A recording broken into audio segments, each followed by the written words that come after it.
Hi everyone. তো আমার এই ছোট্ট ভাইটারই বার্থডে ছিল। তো ওর বার্থডে থেকে আমাদের বাড়িতে কী আয়োজন করা হয়েছিল সেটাই তোমাদের সাথে শেয়ার করব।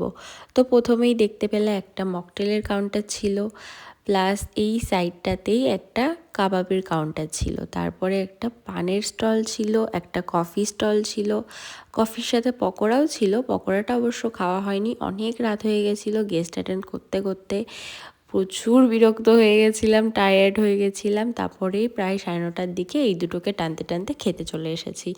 তো এটা ছিল মেনু কার্ড।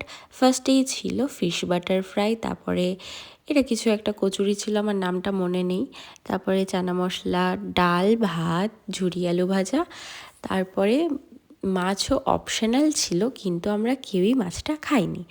তারপরে মাটনও নিয়েছি, আমি চিকেনও নিয়েছি, দুটোই খেয়েছি, দুটোই খুব সুন্দর হয়েছিল। প্লাস চাটনি, পাঁপড়, আইসক্রিম, আরও অনেক কিছু ছিল কিন্তু আমরা সব খাইনি।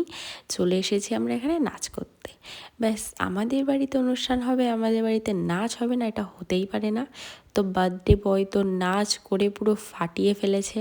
প্লাস আমার বাড়িতে প্রচুর লোকজন, জয়েন্ট ফ্যামিলি, আমরা সবাই এত মজা করেছি তোমাদের ধারণারও বাইরে। সবাই প্রায় রাত 2টো পর্যন্ত আমাদের নাচানাচি চলেছে। আমরা মানে নাচ শেষই হচ্ছে না, সাউন্ড বক্সের কমিয়ে দিয়েও তাও আমরা নাচবই। সো বাই এভরিওয়ান, দেখা হচ্ছে পরের ভ্লগে।